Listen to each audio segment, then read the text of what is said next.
When you really boil it all down, life is about one thing: sending a message and just hoping it gets through. I mean, it's this universal challenge, right?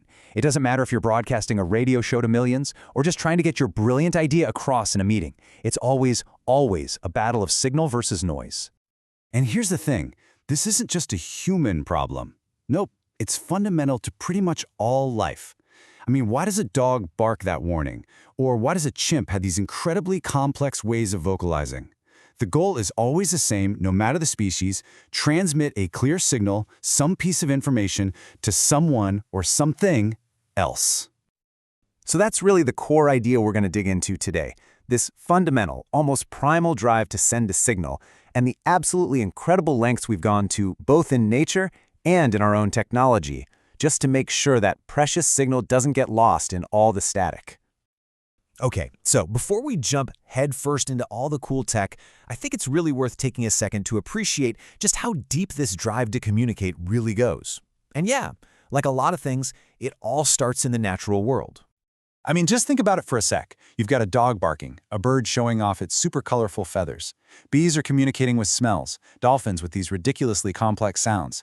These are all just different types of signals, right? Some are auditory, some are visual, some are even chemical. But they're all designed for one single purpose: to cut through all the noise out there and deliver a message.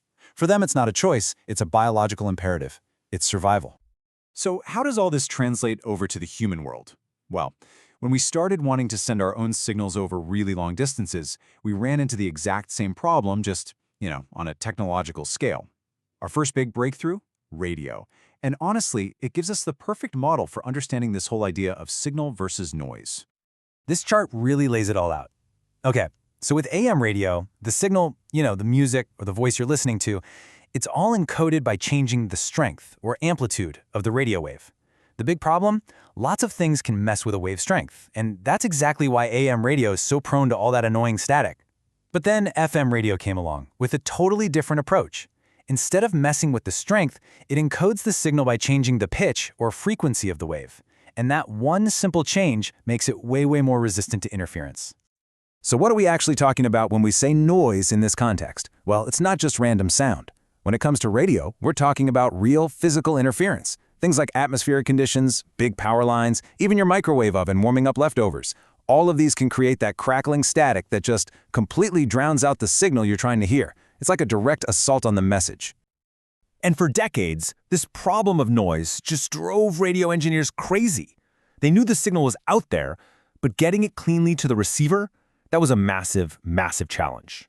But then came this truly brilliant invention, designed specifically to filter out all that noise. It's called the Super Heterodyne Receiver, or SuperHet for short. It was patented by the legendary Edwin Armstrong, and the concept behind it was, well, it was absolutely revolutionary. See, instead of trying to build a filter for every single possible radio frequency coming in, the SuperHet does something much smarter. Okay, here's the genius part. The SuperHet takes whatever station you've tuned to, any station at all, and it converts it down to one single constant frequency inside the radio itself. Now, why is that so smart? Because it is so much easier to build one really good filter for just one frequency than it is to build filters for thousands. It completely simplifies the problem. It lets the radio lock onto the signal you want with incredible precision and just kick all the other noise to the curb. All right, so technology found this absolutely brilliant way to solve for electromagnetic noise. But this is where our story takes a really critical turn. What happens when the signal we're talking about is a game-changing idea, and the noise isn't static from a power line, but something way more complex? Yeah, what happens when the noise isn't static, but bureaucracy? What if the interference is purely organizational? This is the exact challenge that huge institutions face every single day. And you know what? The U.S. Department of Defense gives us a fascinating case study. In defense circles, they actually have a name for this kind of bureaucratic noise. They call it the Valley of Death. And it's exactly what it sounds like. It's this massive gap where brilliant, innovative signals, I'm talking about new technologies that could literally save lives, just get lost. They get developed successfully, but they never, ever make it into the hands of a soldier. Why? Because the signal just can't get through the noise of the system. Okay, think back for a second to those radio interferers we talked about. Signals from nearby channels bleeding over and causing all that static. Well, it turns out big organizations have the exact same problem. And this quote from a RAND report it absolutely nails the organizational version of that. A vacuum of knowledge, a lack of collaboration. What you have are different parts of the same organization acting just like those adjacent radio channels. Everybody's broadcasting, everybody's doing their thing, but nobody's really listening to each other. And that creates this kind of systemic static where the good ideas, the signals, they can't get through. So it makes sense, right? If the problem is a whole new kind of noise, then the solution has got to be a whole new kind of receiver. And in the same way that Armstrong invented the superhead to pull those clean radio signals out of the static, the Department of Defense is now trying to build new systems to pull innovative ideas out of the bureaucracy. And over the past decade or so, the DoD has actually created an entire ecosystem of brand new organizations. The best way to think about them is as specialized receivers.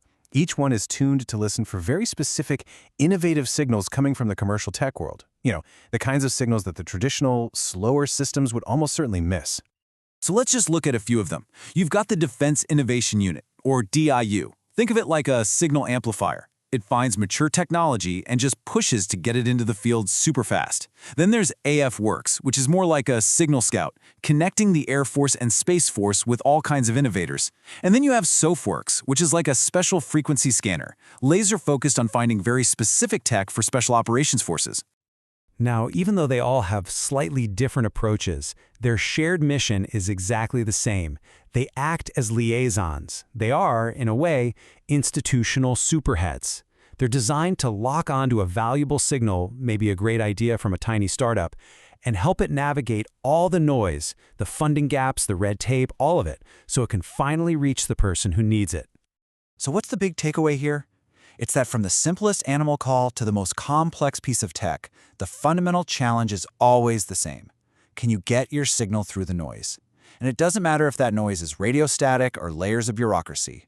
The critical question we have to ask is this: are the receivers we're building, our systems, our organizations, are they tuned well enough, and are we building them fast enough to catch the signals that really truly matter?